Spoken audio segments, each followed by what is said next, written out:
Buenas tardes, buenos días a todos, queridos amigos y hermanos. Vamos a dar comienzo a nuestro encuentro de este jueves, no sin antes recordar que aquellos que no quieran que su imagen aparezca y sea colgada en las grabaciones que hacemos, pueden cerrar su cámara por medio del icono que aparece en sus pantallas.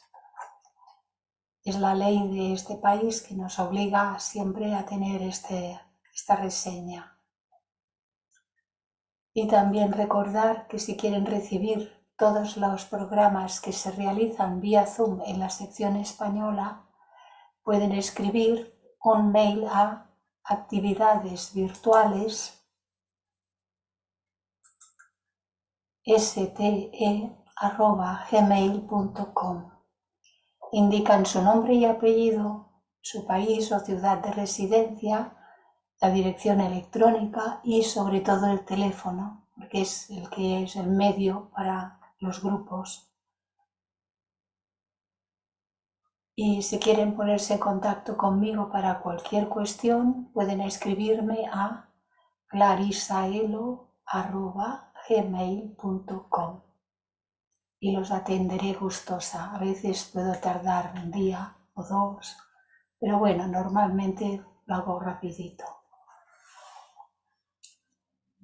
Y ahora podemos prepararnos para hacer unos momentitos de silencio.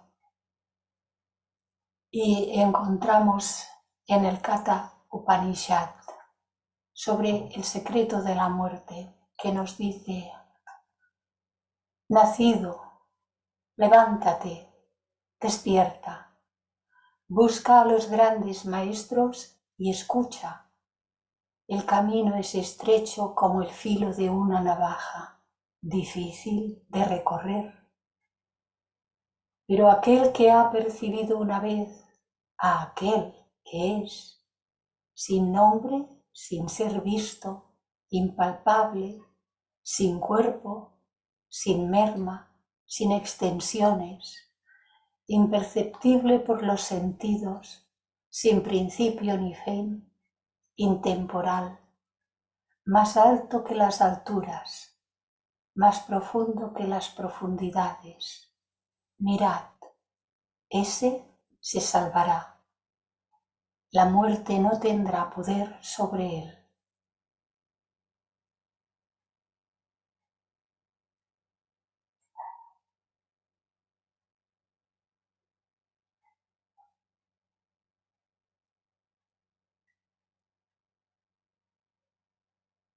Y siguiendo en estos momentos de silencio, y para todos aquellos ratos en que podamos recogernos, mantengamos en nuestra mente y en nuestro corazón a todos los reinos a los que esta tierra alberga y da vida.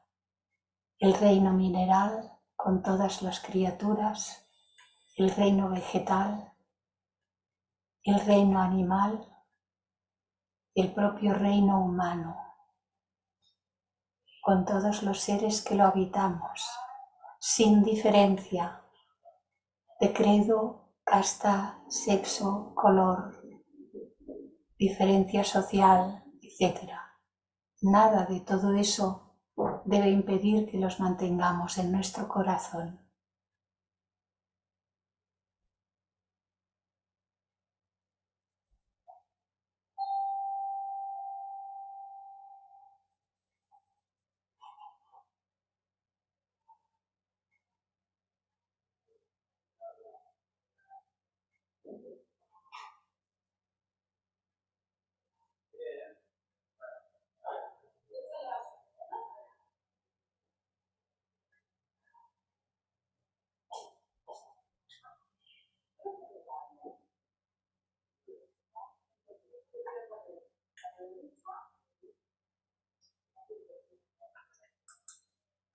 Y ahora vamos a continuar con la segunda jornada, Sigfredo, el sendero de la tierra. Y esta es la tercera obra de la tetralogía de Richard Wagner. Como hemos visto, hay mucho simbolismo en todo ello. Y Mario Rosso de Luna hizo un gran estudio acerca de todas las óperas de Richard Wagner y por lo tanto he podido entresacar mucho material de esa obra acerca del Anillo del Nibelungo y también de otro autor que ahora mismo no recuerdo, pero ya me saldrá. Recordemos que ahora vamos a comenzar con Sigfrido y que Sigfrido, el niño que nace, es hijo de Sigmundo y Siglinda, la pareja que estuvimos viendo, hermanos en el espíritu que finalmente pueden encontrarse y ellos conciben a Sigfrido. Pero el antiguo esposo de Siglinda, uno de los seres más depravados, malvados, crueles, entra en combate con Sigmundo y ambos mueren. Recordamos entonces que Brunilda, la valquiria, se lleva a Siglinda y la refugia para que pueda dar a luz. Asimismo, Siglinda muere y Brunilda es desterrada, dormida dentro de un círculo de fuego. Esto es a grandes rasgos lo que estuvimos viendo en el capítulo anterior dedicado a la valquiria. Y ahora Mario Rosso nos sigue diciendo, estamos en la caverna de Mimo. Mimo es el gnomo hermano de Alberico, Alberico, el que robó el oro a las ondinas del río, Alberico que antaño fabricó el yelmo con aquel oro, el yelmo encantado, sin alcanzar a comprender sus virtudes. Dos aberturas naturales conducen al bosque y a la izquierda se ve una fragua en cuyo yunque el perverso Nibelungo, Mimo, trata en vano de soldar los dos pedazos de la famosa Notum, la espada del conocimiento intuitivo. La espada invencible que Wotan partiera en dos al golpe brutal de su lanza en la lucha entre Sigmundo y Hundi. Y recordamos que ambos murieron. Bien, esa espada partida no sirve, pero más adelante veremos qué sucede con ellas. 1000 veces ha conseguido Mimo soldarla, el enano, con gran firmeza, deseoso de matar con ella al gigante Fafner y arrancarle el tesoro perdido. Mas, como para tamaña empresa le falta el valor, he aquí que ha cuidado de criar con tierna solicitud en su caverna al niño Sigfredo, el hijo de Sigmundo y Siglinda, y que bajo la protección de la valquiria Brunilda había dado a luz junto a la caverna del monstruo mientras huían de la maldición de Wotan. Recordemos que el gigante Fafner se había convertido en un terrible dragón como consecuencia de haber matado a su propio hermano Fasolt al apoderarse de todo el oro que había sido robado al Rin, con el que los enanos habían construido numerosísimas joyas. Pero entre tanto, el niño Sigfrido crece y se convierte en un joven vigoroso, desarrollando una fuerza de gigante. Hermoso como un dios, él forma un extraño contraste con Mime, el feo Nibelungo, un enano que pretende ser su padre. Esto Siegfried no puede creerlo, porque cuando mira a cualquier parte del bosque ve que los pequeñuelos siempre se parecen a sus padres, que todos los pequeños animales tienen las mismas características que sus progenitores. Solo él es distinto de aquel que pretende ser su padre. Vemos que hay muchos dibujos del mismo autor, de Arthur Rachman, que hizo toda una colección sobre esta obra y también hizo colección sobre otras obras. La correlación entre el mito escandinavo y el mito griego continúa. Ved aquí, por ejemplo, a Siglinda, madre infeliz de Sigfredo, huyendo de los furores paternos del dios Wotan y dando a luz a un héroe al lado de la cueva de un monstruo, único lugar seguro contra la persecución de Wotan. Y vemos también a la madre de Hércules dando a luz a este héroe en una isla recién surgida de los mares y que, como tal, no había podido participar del juramento de no hospitalidad que había hecho prestar a toda la tierra la rencorosa madrastra Hera, la esposa del dios de Zeus, Hera, la diosa de brazos nevados. Ella era, en comparación a los mitos, la Frica, la esposa de Wotan. Hera era para los griegos igual que la Frica. Y vemos otra vez aquí a Siglinda cuando va a dar a luz y al enano. También vemos al niño Júpiter ser criado por la cabra Amaltea, como Sigfredo por Mimo, en la isla de Chipre, lejos de la persecución a muerte de su padre Cronos, y ocultados sus lloros con el ruido de los coribantes, como los lloros del niño Sigfrido eran ocultados por los ruidos del monstruo Fafner en su caverna.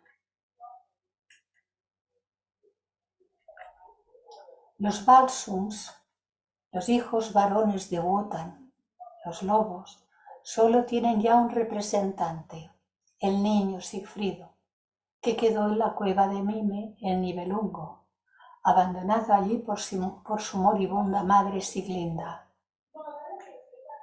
Tormento pesado, trabajo sin fruto, la mejor espada que forjé en mi vida resistiría a los puños de los gigantes, dice Mimo, y este jovenzuelo que he criado y prohijado la rompe como si fuera de juguete.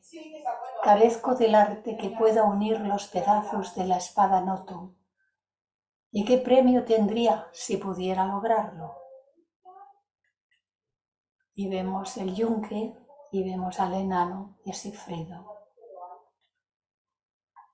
Mime, uno de los más famosos herreros de los Nibelungos, ha forjado espada tras espada para el uso del joven, tratando de unir los dos pedazos.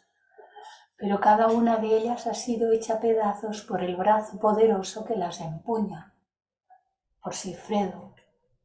Después, Mime ha tratado de soldar la espada Notum que se rompió contra la lanza de Wotan en la lucha fatal entre Sigfrido y Hunding. Los fragmentos de esta espada fueron llevados por Siglinda, la madre de Sigfredo, a la cueva de Mime. Pero nadie que sea un cobarde puede ni forjar ni empuñar la espada Notum. El coraje de la desesperación. Por esto, Mime, a pesar de su habilidad, ha fracasado en todos sus intentos. En cuanto a la espada partida de Sigmundo, conviene no olvidar que respecto de la cueva de Mimo y de la cueva donde Siglinda fue llevada por la Valquiria para que diera luz a Sigfredo, es oportuno recordar que ella, esta cueva, simboliza, no es sino la eterna gruta o templo de iniciación. Simboliza. El niño, émulo de su padre Wotan, el Belsungo, sale un verdadero Hércules, pues aquella espada soldada por Mimo, que habría resistido sin romperse en las manos de un gigante, se vuelve siempre a partir en 2 pedazos, cual débil caña en sus manos infantiles. Mimo, desolado, abandona al fin su trabajo, lleno de desaliento, y a poco llega de su caza el rapaz Sigfredo, trayendo consigo un osezno, que se entretiene en lanzar contra el gnomo, riéndose de su cobardía. Vemos aquí a Hércules contra la hidra en un cuadro de Kent Bartholomew.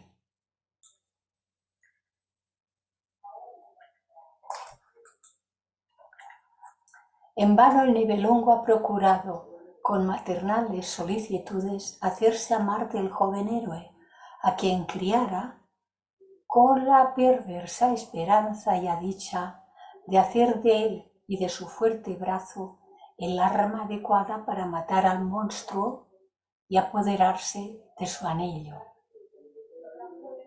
el anillo del Nibelungo. Un secreto instinto del joven le hace odiar a su protector sin comprender la causa. Preocupado con el misterio de su origen, quiere Sigfredo que Mimo se lo explique. Pero el gnomo evade siempre la respuesta concreta, hasta que, al fin, tras las brutales amenazas y tratos del héroe, le narra detalladamente la triste historia de su nacimiento y su abolengo, que ya vimos en el capítulo anterior. La escena en que Sigfredo logra por la fuerza arrancar a Mimo tamaña revelación es muy notable, porque simboliza la hipocresía y la perfidia con que los poderes del mal, con la villana intención de perdernos, mecen en más de una ocasión nuestras cunas. Siempre estás gruñendo, dice Mimo. Tu ingratitud es bien negra, perverso. En cuanto algo te disgusta, olvidas todo el bien que recibiste. ¿No te acuerdas de los motivos que tengo para tu reconocimiento? Debes obedecer con gusto a quien siempre fue bueno para ti. Ah, ¿no quieres oírme? ¿Querrás comer? Aquí hay asado reciente. ¿Quieres caldo? Te lo acabo de hacer. Y después que Sigfredo le ha rechazado brusco, tirando de un manotazo asado y marmita, continúa con tristeza el enano. Tal es el pago de mi cariño y el insultante salario de mi solicitud. Recién nacido, ¿quién te crió? Lombricilla. ¿Quién te ha vestido? Serpiente. ¿Quién te abrigó? ¿Quién te dio de comer y de beber? ¿Quién te ha cuidado como a su propia piel? Cuando eras mayorcito, ¿quién te hacía la cama para que durmieses bien entre hojas frescas? ¿Quién te ha hecho juguetes? ¿Quién forjó tu sonora trompa? ¿Quién reía alegre para contentarte? ¿Quién desarrolló tu razón con sabios consejos e instruyó tu espíritu? ¿Quién se queda aquí trabajando, extenuándose, mientras tú vagas por el bosque, sino yo, pobre y viejo gnomo?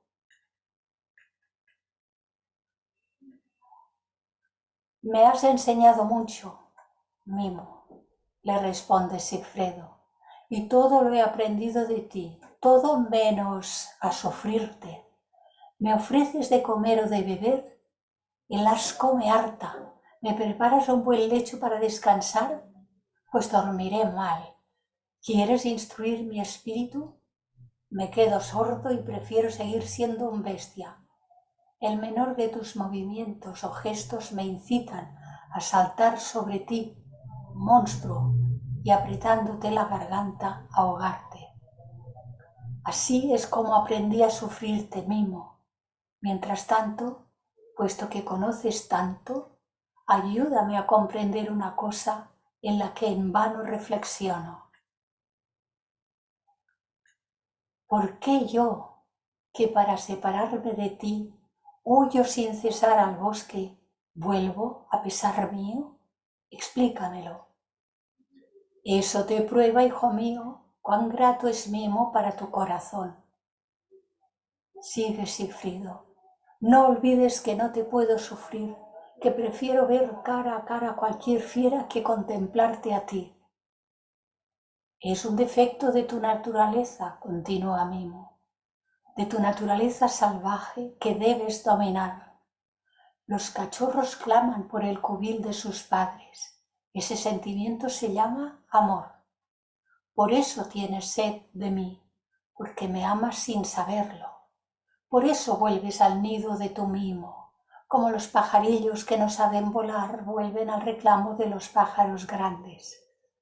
Yo soy la experiencia que vela por ti, el pájaro grande que te llama.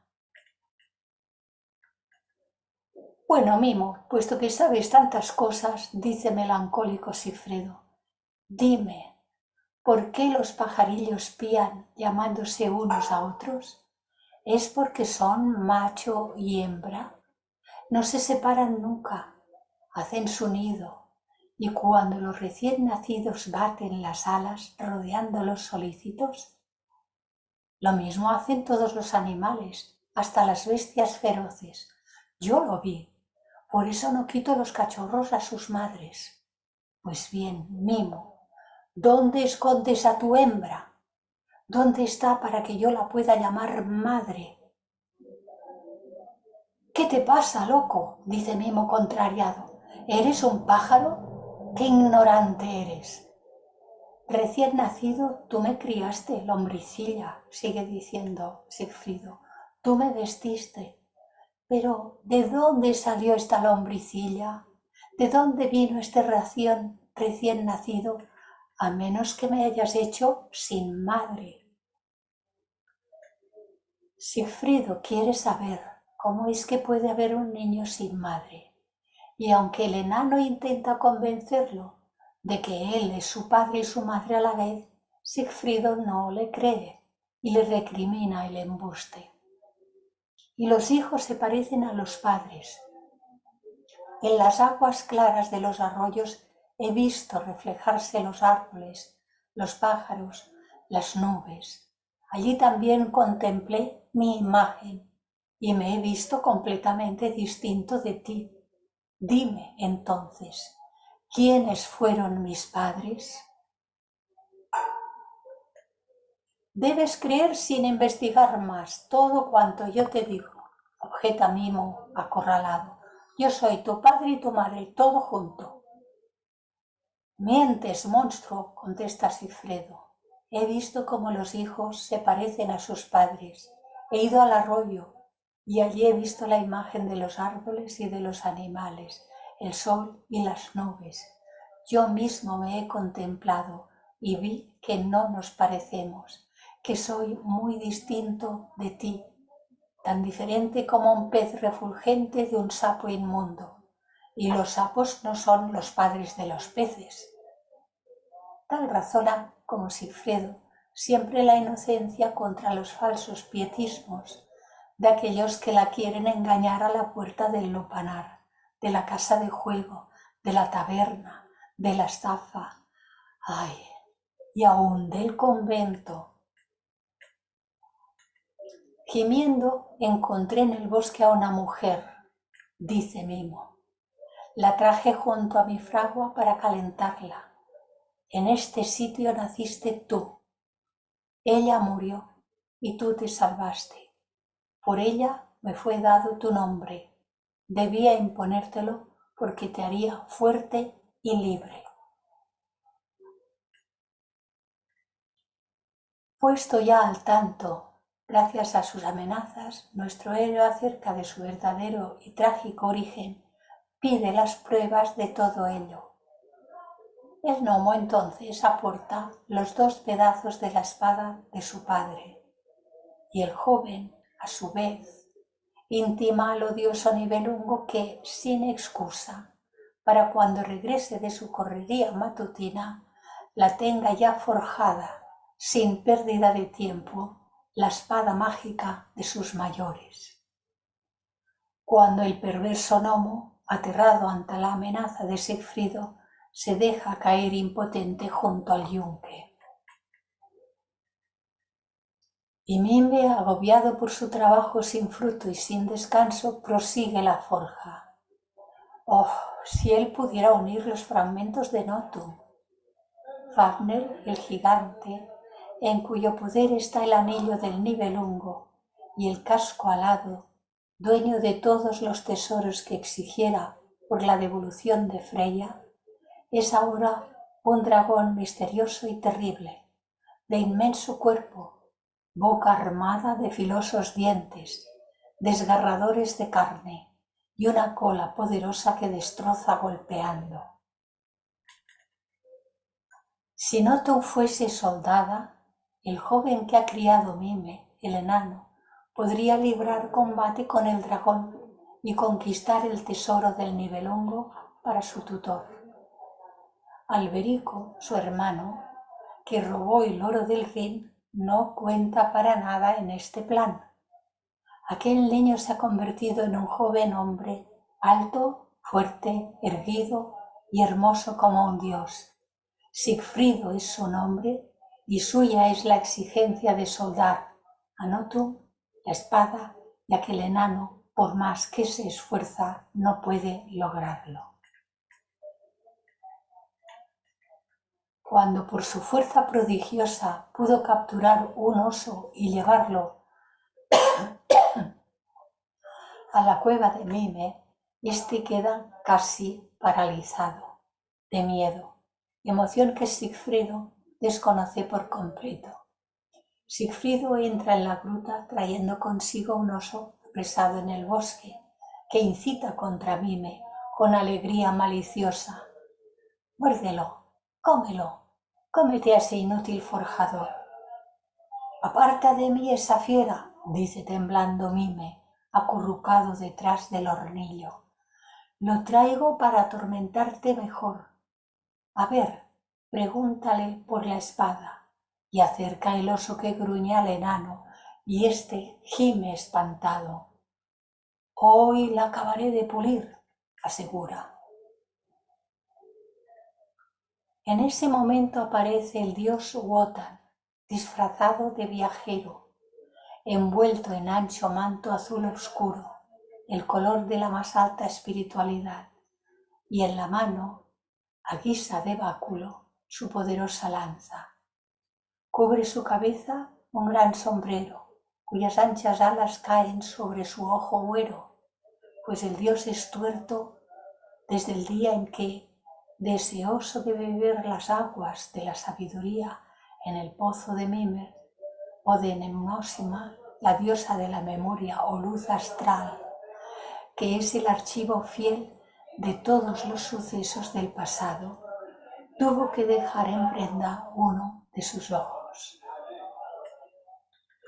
Vuelvo a repetir este párrafo porque es interesante.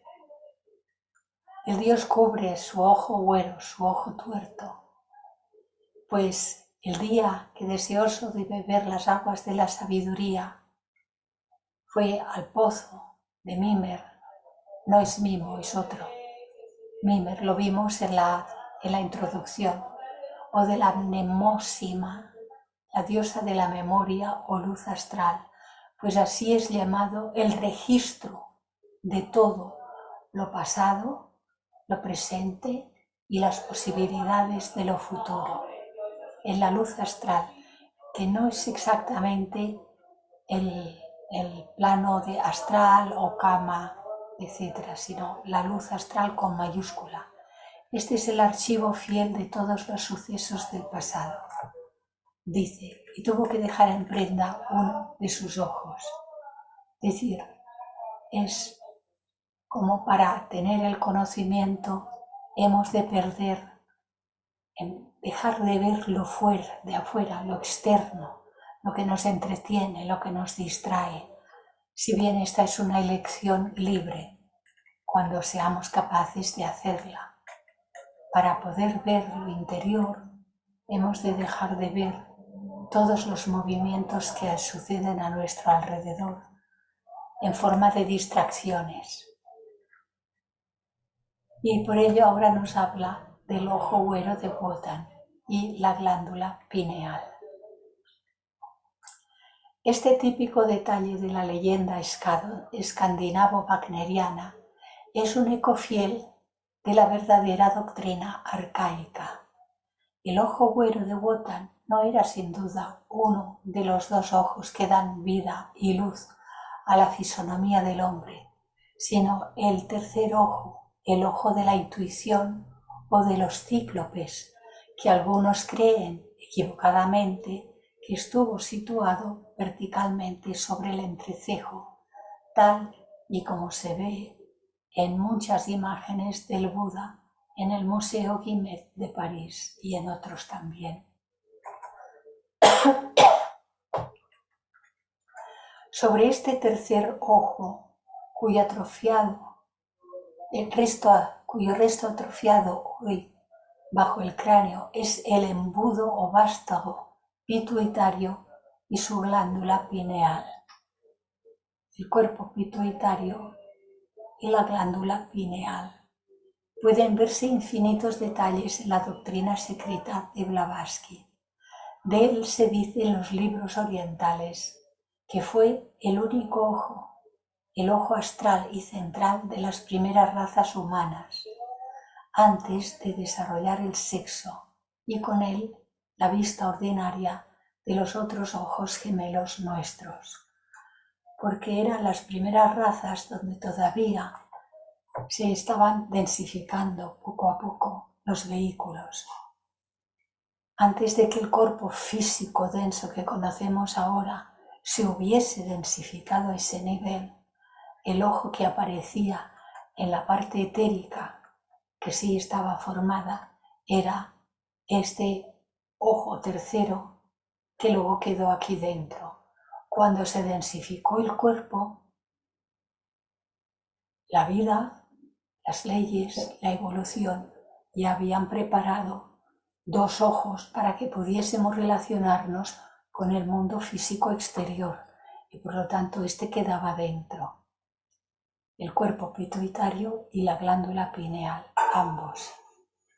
Se dice que estos ahora están esperando que nosotros, por medio de la evolución, lleguemos a activarlos. Se relacionarán ambos, poniéndose en contacto por radiación, poniéndose en contacto, y entonces se despertarán las facultades internas. Pero para esto, en la actual etapa de la evolución todavía falta mucho. Algunas personas activan por medio de ciertas prácticas y entonces tienen una videncia, o le llaman clarividencia, pero a mí me resulta extraño llamar clarividencia a un tipo de evidencia sobre el cual no se tiene mucho dominio y sobre el que no se elige qué es lo que se ve o lo que no se ve, sino que la mayor parte de las personas que ven, lo ven de una manera inconsciente, no pueden elegir y tampoco en general no pueden abrir ese ojo y cerrarlo a voluntad, sino que sucede de manera involuntaria. Algunos de ellos, y he conocido a algunos en el pasado, han tenido serios problemas por tener ese tipo de evidencia. Así que esto sucedió, este ojo estaba antes de desarrollar a la segunda mitad de la tercera raza la separación de sexos y con él la densificación del cuerpo físico y la vista ordinaria de estos dos otros ojos gemelos.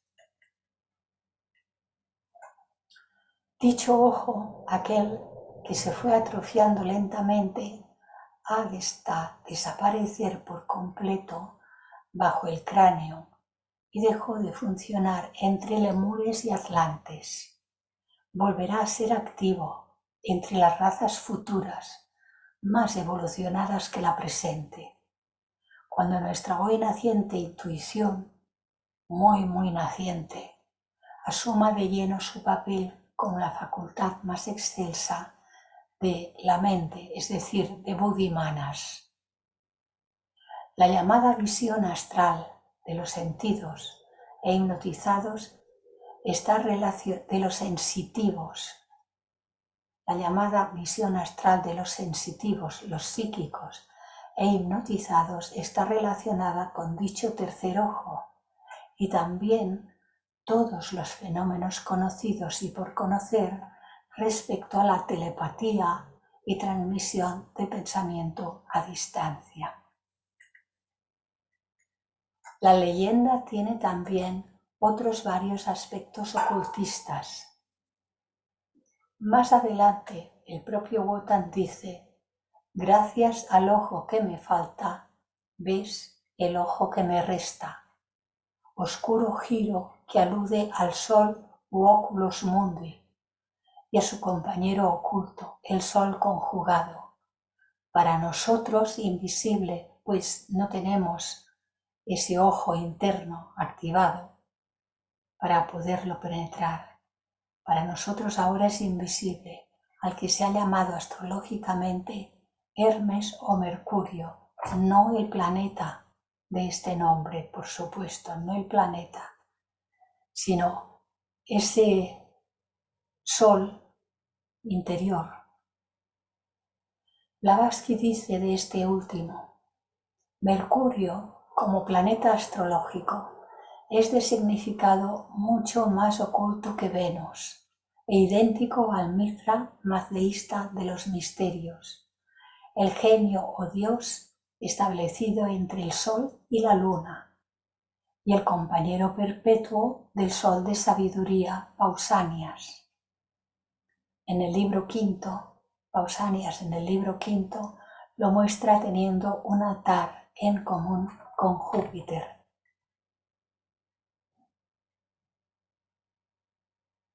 Tenía alas para expresar que asistía al sol en su curso y era llamado el nuncio y el lobo del sol, el belsungo, solaris lumines particips. Era el jefe y evocador de las almas, el gran mago y el hierofante. Virgilio lo describe tomando su vara. En nuestra analogía, la lanza de Wotan, para evocar las almas precipitadas en el orco. Es el Mercurius Aureus a quien los hierofantes prohibían nombrar. Está simbolizado en la mitología griega por uno de los lebreles vigilantes, siempre que cuida de la celeste Grey. También Wotan tiene unos perros siempre al lado de su trono.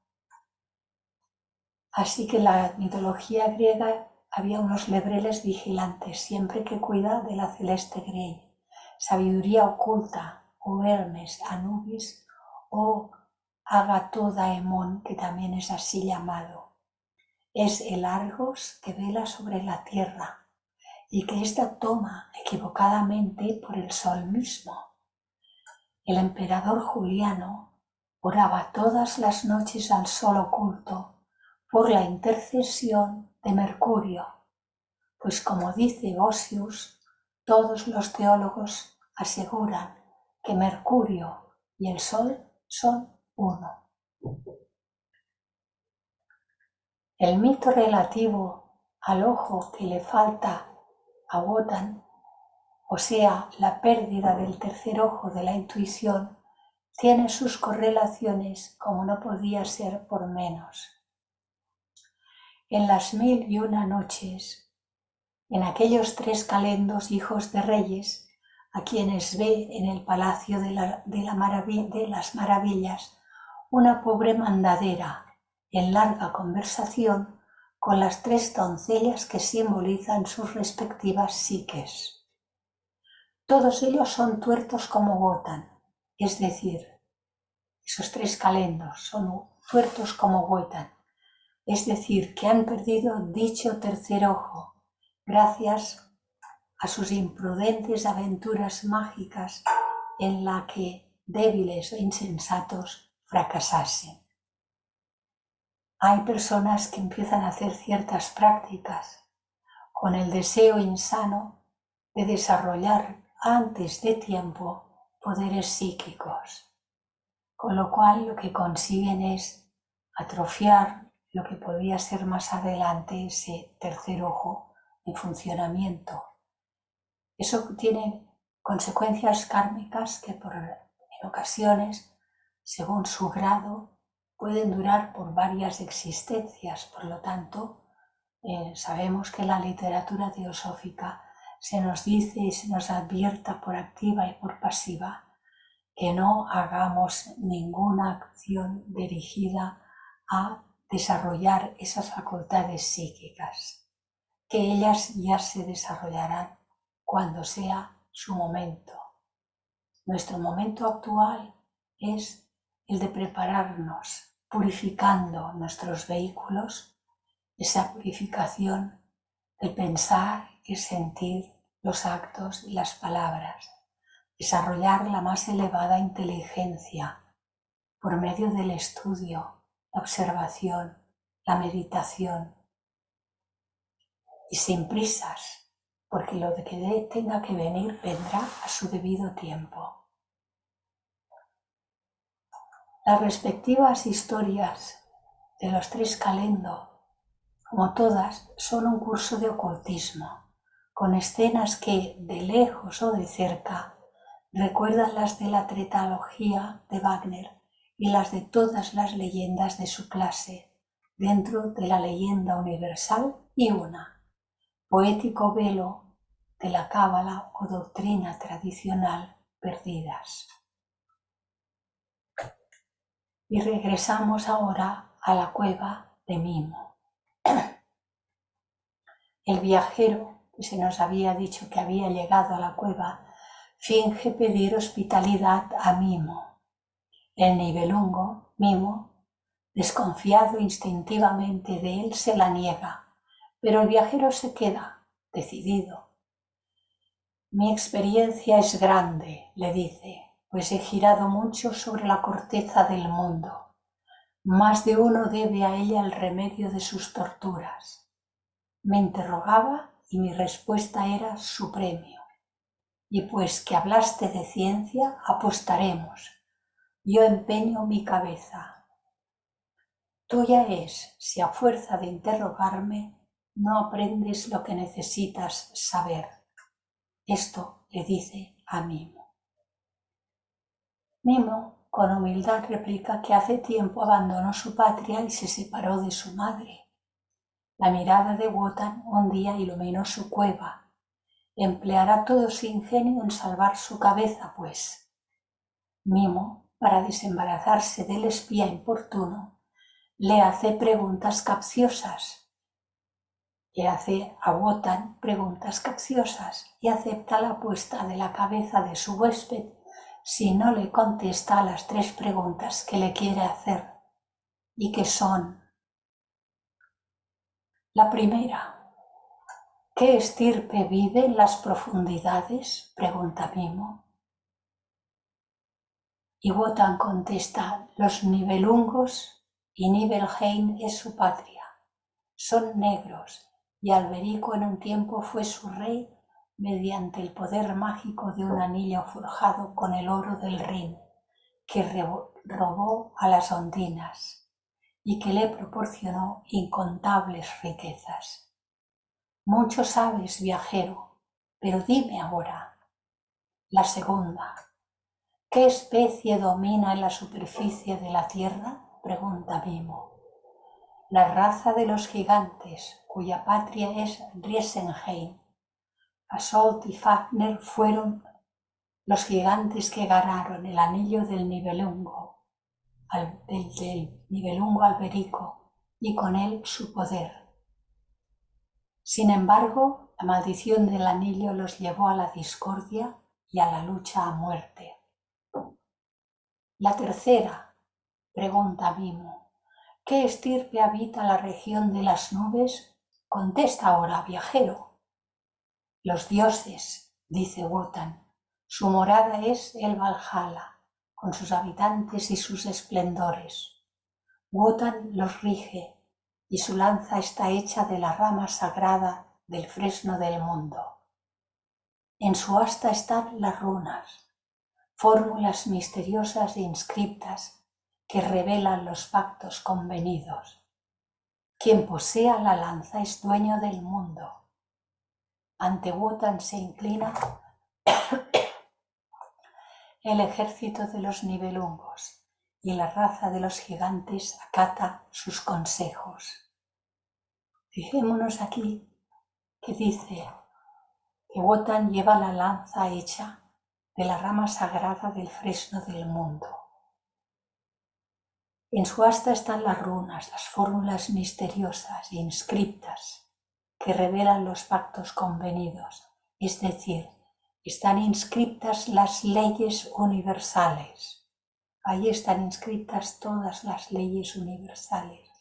Quien posea la lanza, quien conozca las leyes universales y las obedezca por medio del conocimiento, ese es dueño del mundo. Quien obedezca y sirva las leyes divinas es dueño del mundo.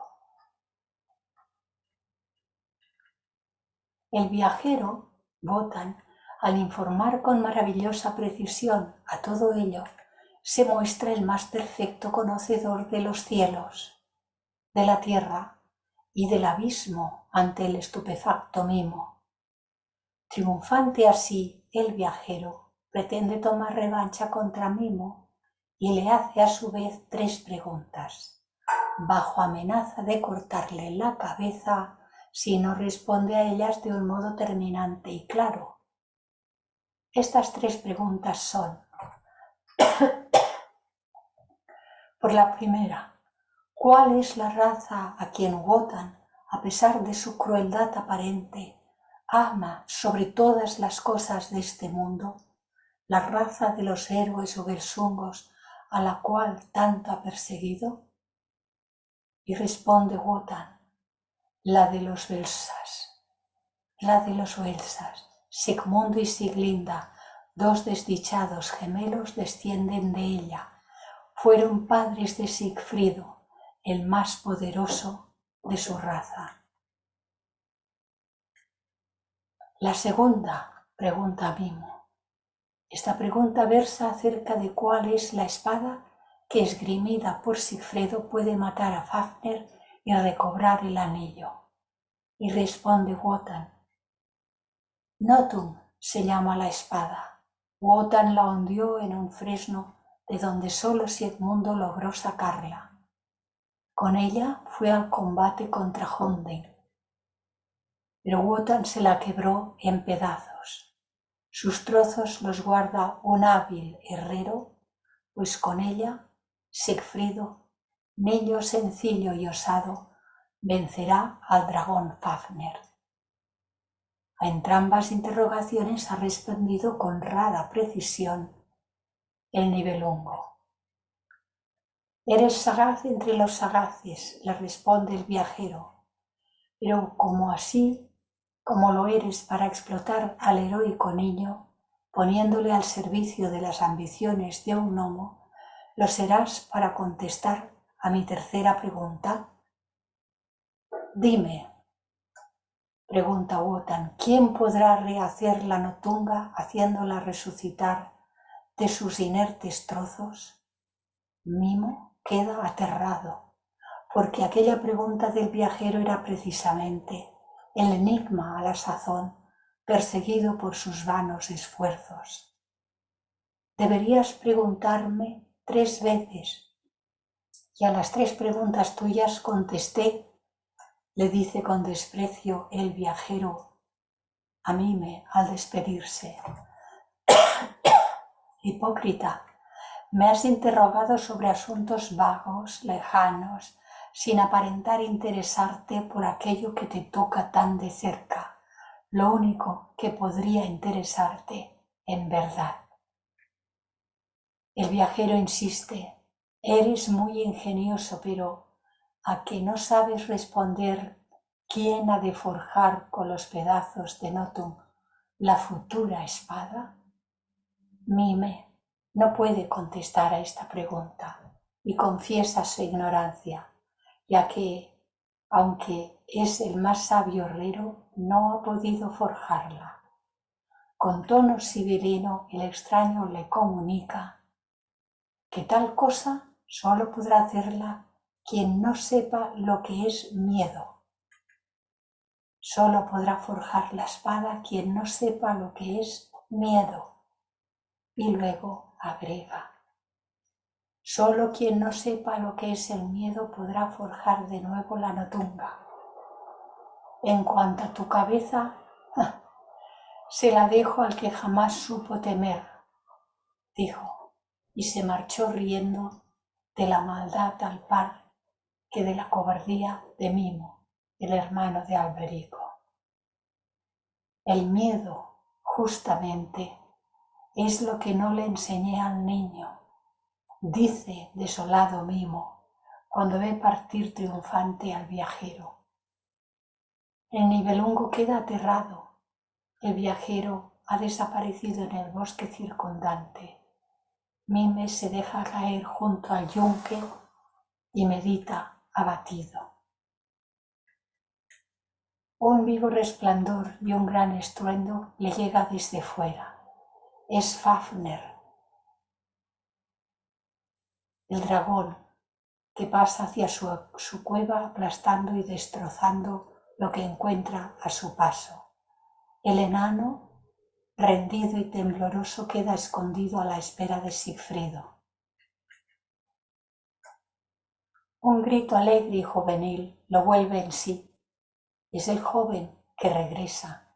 Al entrar pide la espada que ya debía haberle trabajado Mime. En ese momento se da cuenta el enano del oculto sentido de la sentencia del viajero. Solo podrá forjarla aquel que no sabe lo que es miedo. Es Sigfrido, por lo tanto. De modo que su cabeza de enano está empeñada al joven. ¿Cómo podrá salvarse si no es infundiéndole miedo, haciéndole conocer el temor? No duran mucho las meditaciones de Mime. Sigfrido pide a gritos su espada. Entonces el enano le dice en tono misterioso: he olvidado precisamente lo único que me hubiera podido servir. No supe hacerme querer. ¿Cómo enseñarte a temerme? Y luego, tornando a su anterior hipocresía, dice: ven. Y dice al joven: ven, quiero enseñarte lo que aún no sabes. Quiero darte a conocer el miedo. Es preciso que te enseñe a tener miedo. ¿Y qué es el miedo?, replica el joven. Cuando a la luz del crepúsculo estás solo en lo más intrincado de la selva, cuando a lo lejos todo vibra, bordonea y sordamente murmura, ¿no has sentido alguna vez correr un frío aterrador por tus miembros, perturbados tus sentidos, oprimido el pecho y palpitar acelerado tu pobre corazón? Con gusto quisiera sentir ese frío y ese temblor, pero ¿cómo me lo enseñarás?, dice Sigfrido. Sígueme, dice artero el enano, y lo lleva fuera de la gruta. Aquí cerca hay un dragón espantoso cuyas víctimas son innumerables. Fafner y su terrible presencia te enseñará a tener miedo. ¿Dónde está?, pregunta el joven resuelto. No lejos del Inundo, en una cueva que se llama de la envidia, responde Mime. El joven se siente dominado por el entusiasmo y en la embriaguez de la lucha próxima pide la espada. Asustado, el enano confiesa que no se siente capaz de soldar los trozos de la espada Notu. Ahora nos añade Mario Rosso, de Luna. A fondo conocía sin duda Wagner la leyenda escandinava, ese terrible misterio astral de los bosques y de los lugares abandonados, principalmente durante la noche. ¿Quién no ha sentido todo eso que Mimo describe? Sin duda, por ello, cuando la gente campesina regresa solitaria del campo, rompe instintivamente a cantar, al tenor del adagio de que quien canta su pena espanta, frase vulgar que más parece una observación ocultista que no un dicho cualquiera.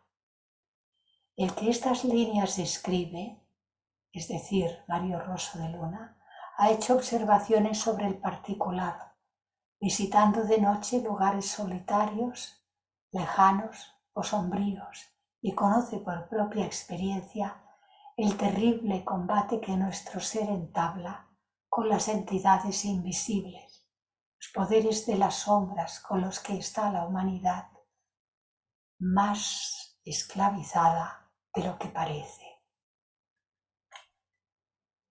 No me atrevería a aconsejar dichas experiencias al lector, sino con cierta parsimonia y cautela, porque pueden conducir, y no es cuento, a escenas verdaderamente terribles, como las descritas en el Zanoni de Bowler Lytton, sobre todo en lugares donde se haya cometido antaño algún crimen, como refiere también dicho autor en su trabajo sobre La Casa Encantada. Necesitamos todo un libro para desarrollar este importantísimo asunto del miedo y de sus relaciones con la visión astral. La educación que se nos ha dado en Occidente, aunque fomentada en apariencia del valor, no ha sido en verdad sino del miedo, es decir, del odio, empezando con aquella hipócrita sentencia bíblica de que el principio de la sabiduría es el santo temor de Dios. Como si el temor, que es odio, porque todo temor y todo miedo están basados en ese odio, producen el odio, no fuera absolutamente incompatible con el amor, como si el odio y el temor no fueran absolutamente incompatibles con el amor, que es la única verdadera sabiduría. La doctrina oriental, por el contrario, con un profundo conocimiento de la realidad psicológica, equipara el miedo y el temor al odio, porque solo se odia a lo que se teme y solo se teme a lo que se odia. Sí, pues, temor y odio son sinónimos y odio es lo contrario del amor. Y a predicar todos los grandes instructores del amor universal, al predicar el amor a todos los seres y como base previa el más fraternal amor entre los hombres, lo que han hecho sencillamente es suministrarnos la clave mágica contra el odio que es temor y contra el temor que es odio, y como tal, por medio del amor, facilitarnos la verdadera espada no tunga del conocimiento trascendente. La más sabia regla de conducta moral será, por tanto, evitar, punto por punto, todo movimiento de temor o de odio, seguros de que únicamente así caminamos por la senda del amor, verdadera escala de Jacob, para ascender hasta la causa suprema de todo cuanto vive y palpita en el universo.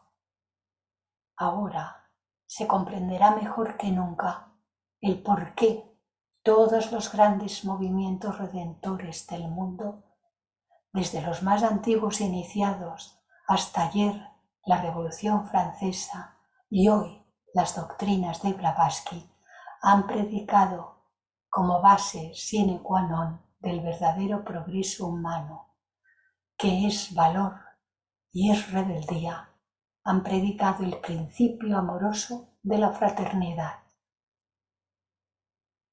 Principio, ay, tan desconocido por las guerras, que si en cierto modo parecen las apoteosis del valor, no son, en el fondo, sino las apoteosis del miedo. Todas las guerras son las apoteosis del miedo, con todas sus desastrosas consecuencias. Y ahora que volveríamos regresando a nuestro relato sobre Sigfrido, si os parece, lo dejaremos aquí, dejaremos de compartir y volveremos a la galería. Por si hay preguntas, por si hay comentarios. ¿Qué os parece? ¿Cómo tenemos el miedo? ¿Lo tenemos? ¿No lo tenemos? Bueno, sí, así. A ratos, depende de con qué, a quién. Venga, va. Georgina. Yo recuerdo una amiga que ya no está en este planeta, que ella siempre decía que se tiene miedo a lo desconocido, a lo que no sabemos, a lo que nos vamos a enfrentar. Cuando nosotros sabemos las situaciones, las conocemos, pues ya como que el miedo no está.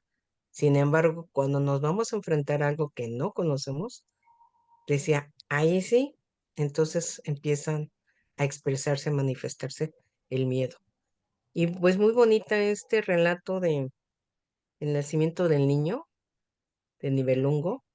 Me encantó, estuve atrapada en todo lo que comentaste y bueno, fabuloso. Gracias, Clarisa. Gracias, Georgina. Hola. Como dice nuestra querida presidenta, todos no a la vez, por favor, todos a la vez no, de uno en uno.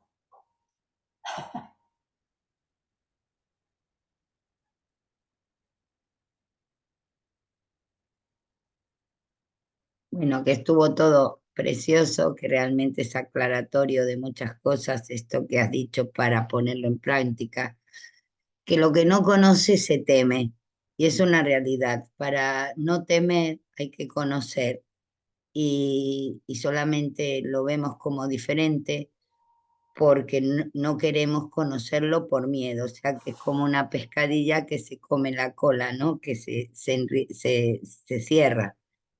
Y que, bueno, toda la presentación fue como siempre, Clarisa, una maravilla. Gracias, gracias, muchas gracias. Gracias a ti, Elsie. Sí, bueno, se dice que es miedo a lo desconocido. Bueno, se tiene miedo a las guerras y no son nada desconocidas. Sabemos los males que producen, sabemos lo terrible. Tenemos miedo a las enfermedades que hacen sufrir tanto, porque sabemos, las conocemos, las hemos visto, si no las hemos padecido en nosotros mismos, que muchas veces también, y hemos tenido mucho sufrimiento por causa de alguna enfermedad. Si no es así, en las propias carnes, que se dice usualmente, las hemos vivido en familiares a quienes hemos tenido que cuidar, en enfermedades muy penosas. Yo, por ejemplo, pues en mi propia madre, también mi hermana. Es decir, hay muchas formas de miedo que sí son conocidas. De hecho, las formas desconocidas del miedo tienen más que ver con una sensación inconsciente que se tiene de algo que sí se conoce.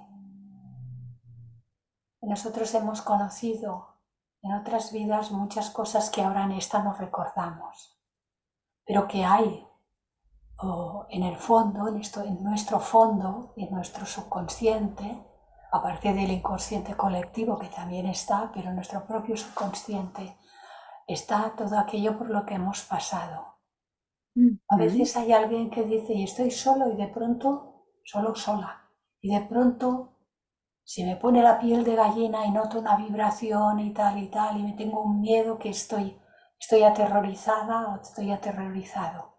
Bueno, eso no es desconocido, eso puede suceder cuando a veces se acerca una entidad que no es de muy buena compañía. Y si uno es un poco sensitivo, nota una vibración que resulta ser tremenda. Cuando son esa clase de vibraciones son tremendas. Y entonces la persona tiene miedo a algo que es desconocido, entre comillas, porque en ese momento no sabe a qué es. Le da miedo. Pero ya vemos que se puede basar en muchísimas cosas de la actual existencia y en muchas cosas de lo que está en nuestro subconsciente. Carlo. Hola, gracias, muy amable como siempre. Amorosa exposición. Eh, Me encantó lo del miedo, por supuesto, es entendible como la forma en que tú lo expresaste, pero me gustaría saber cómo poder interpretar el reclamo del hijo ante el padre por reconocerse distinto a él. ¿Será que por la cultura fue de una forma tan violenta? Yo la sentí un poco violenta, la forma en que reclama el héroe al gnomo su paternidad. La reclamó con coherencia, con fundamento y ante todo con derecho de saber, pero lo vi de una forma violenta. ¿Cómo podríamos interpretarlo para la reivindicación de lo que debemos conocer, pero la interpretación más amorosa de lo que debemos escuchar?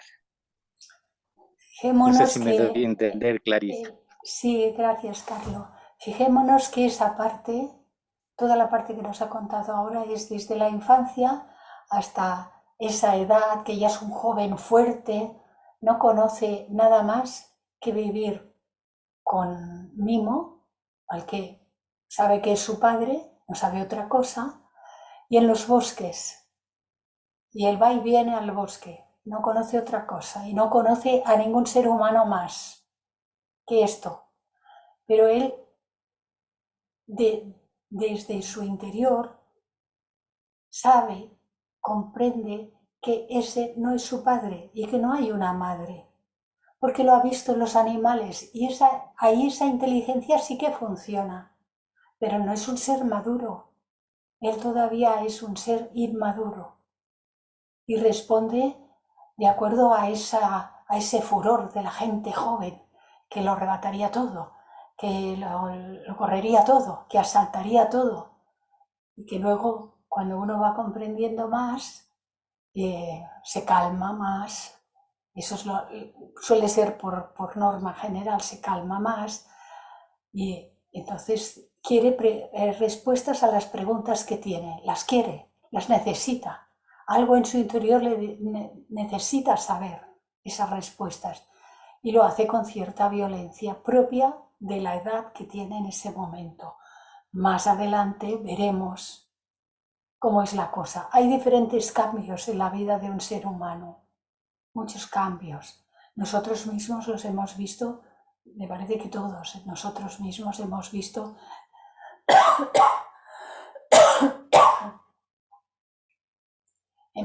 cambios. Una pastillita.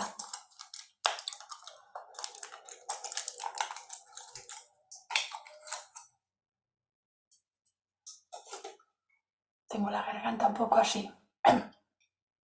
Hola, Luz Marina. Gracias, Clarisa. Muy interesante todo esto y muy profundo me pareció. Respecto al miedo, creo que es una emoción permanente muy común en la vida de todos los seres humanos.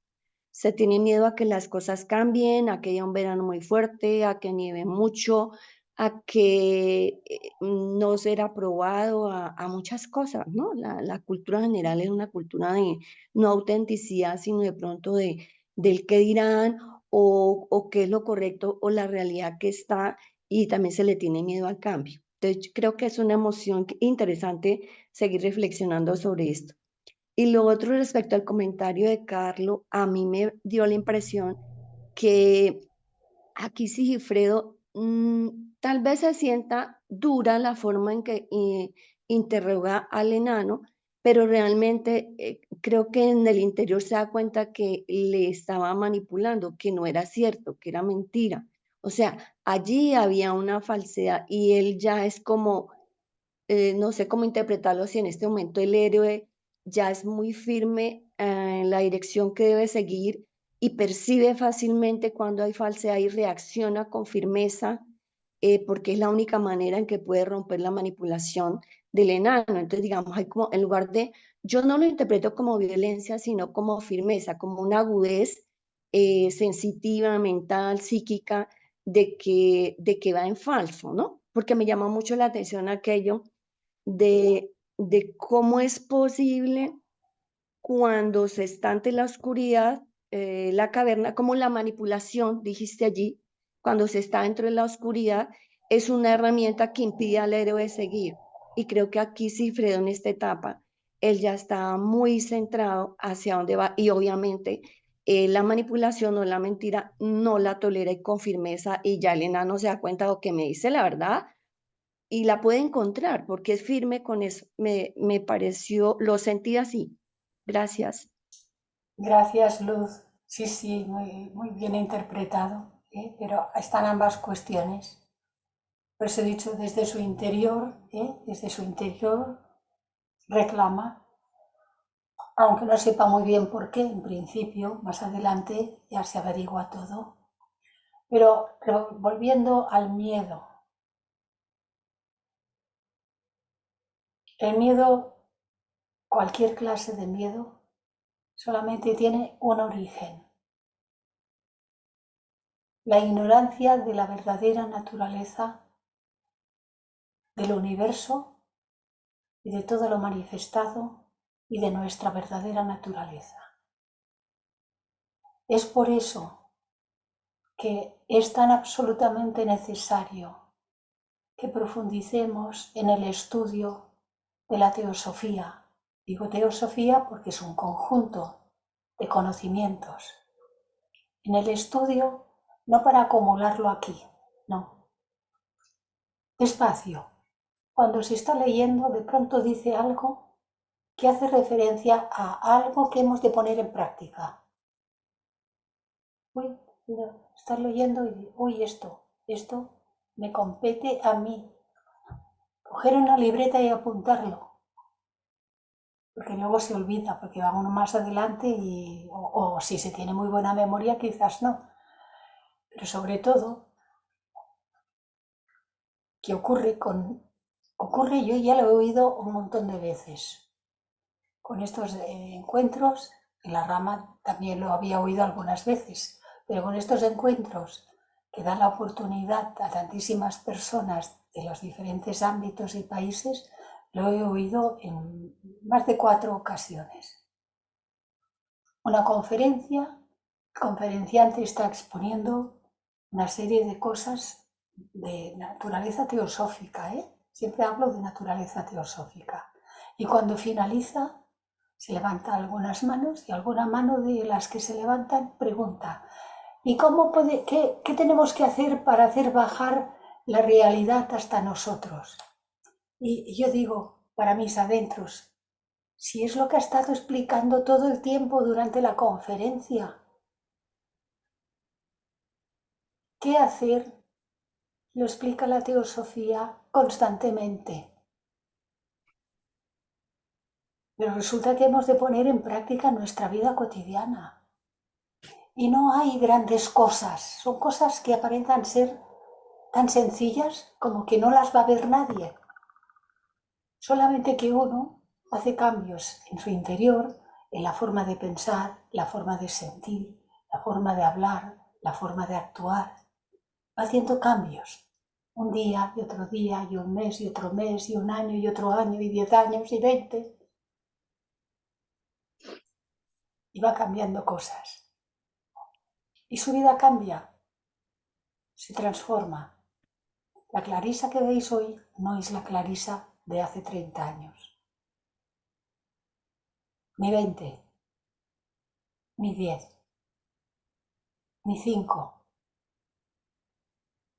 Yo diría que no soy ni siquiera la misma de esta mañana, para decirlo correctamente. Entonces estamos haciendo cambios y nos transformamos. Pero cuando aplicamos esos cambios, esa es la práctica teosófica. No es hacer cosas extrañas. No, olvidaros de esas historias. Que no es hacer cosas raras. Que es transformarse, la alquimia interior. Se ha de producir una alquimia interna. Se ha de cambiar absolutamente todo de nosotros mismos. Yo no puedo cambiar a nadie, pero puedo transformarme completamente a mí misma. Y en esto estoy empeñada desde hace tantos años, a mi paso y a mi ritmo. Y no se nos exige nada, nada más que hagamos a nuestro paso y a nuestro ritmo, pero que hagamos. Y el miedo desaparece. El miedo desaparece, pero desaparece. Yo sé que el cuerpo puede sufrir, y de hecho ha estado sufriendo bastante. Algunos ya sabéis por qué. Y sé, porque ya supe, que podía marcharme como consecuencia de esto y que todavía me puedo marchar. Pero lo cierto es que tarde o temprano nos marchamos todos. Lo que se ha de preguntar uno es si está preparado para irse sin poner ninguna resistencia. Una buena práctica es cuando uno se va a dormir por la noche y pone la cabeza en la almohada después de hacer su meditación, sus oraciones o lo que haga antes de dormirse, pone la cabeza en la almohada y se entrega a la muerte, que no es otra cosa que entregarse a la vida. Me entrego. Puede que me despierte, puede que no, pero sin ningún miedo. Porque si me despierto aquí, continuaré con lo que estamos haciendo ahora. Y si me despierto allí, continuaré viviendo. Porque todo es vida. La muerte nada más es que el traje se hace viejito, se estropea y hay que soltarse, como cuando en la noche nos quitamos todo esto, nos quedamos desnudos. Pues lo que llamamos muerte del cuerpo físico es desnudarnos de un traje que ya no nos sirve. Las guerras y los miedos a las guerras. Las guerras son el producto de todos los seres humanos. Todo cuanto ocurre, incluso grandes convulsiones planetarias, es el producto kármico de todo lo que estamos cargando. Miedo ninguno.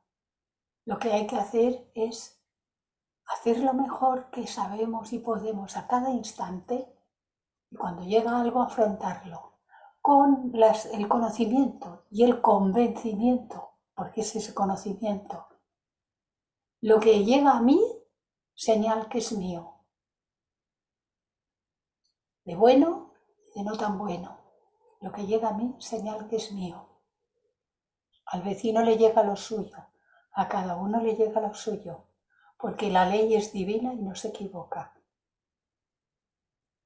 Así que lo que me llega a mí, lo tengo que recibir. Hacer lo mejor que pueda, porque no está reñido con que si me duele aquí me ponga una pomada o un bálsamo, o si me duele en otro lado, o que haga lo mejor que pueda, pero sin ofuscarse y sin obsesionarse. Es un deber que tenemos hacer lo mejor que podamos para aliviar si hay un cierto sufrimiento, sin obsesionarnos. Hay que practicar la teosofía, hay que estudiarla bien, profundizarla, lo que nos está diciendo, a dónde nos lleva. Nos lleva a las más grandes alturas, pero luego hay muchas cosas que son del aquí y del ahora, y estas hay que ponerlas en práctica. Hay que estar ojo a visor cuando dice algo, lo que dice aquí, esto me toca. y ponerlo en práctica. ¿Queremos la paz del mundo? Sí. ¿Quién no quiere la paz del mundo? Para dar paz al mundo hemos de estar en paz nosotros. Uno no puede dar lo que no tiene. Es así de sencillo. Hemos de estar en paz con todo, con todos los seres, con todo. Estar en paz. Todo está bien porque todo está en el sitio que le toca estar ahora. No hay nada que esté fuera de lugar, aunque aparente sí. No es que nos gusten las guerras, ni los crímenes, ni las maldades, no. Es que sabemos por qué ocurren. Y como dice aquel escrito que creo que está al final de Luz en el Sendero, el vestido manchado de sangre, cuyo contacto te repugna hoy, puede haber sido el tuyo ayer, o tal vez lo será mañana. Y si horrorizado apartas tus ojos de él, cuando uno se aparta, si horrorizado apartas tus ojos de él, más fuerte se adherirá a ti. El que se cree justo se construye un vestido de ignominia. Eso dice Luz en el Sendero. Así que no hay que rechazar a nadie, ni nada. Y nos desharemos del miedo totalmente. Así que, queridos amigos y hermanos, aquí lo dejamos. Esperamos que todo sea buenísimo. Y la semana próxima tenemos a Clarisa el jueves y a Daniel el viernes. Estoy mirando la agenda para recordármelo a mí misma. Gracias a todos. Hasta pronto. Gracias, Clarisa.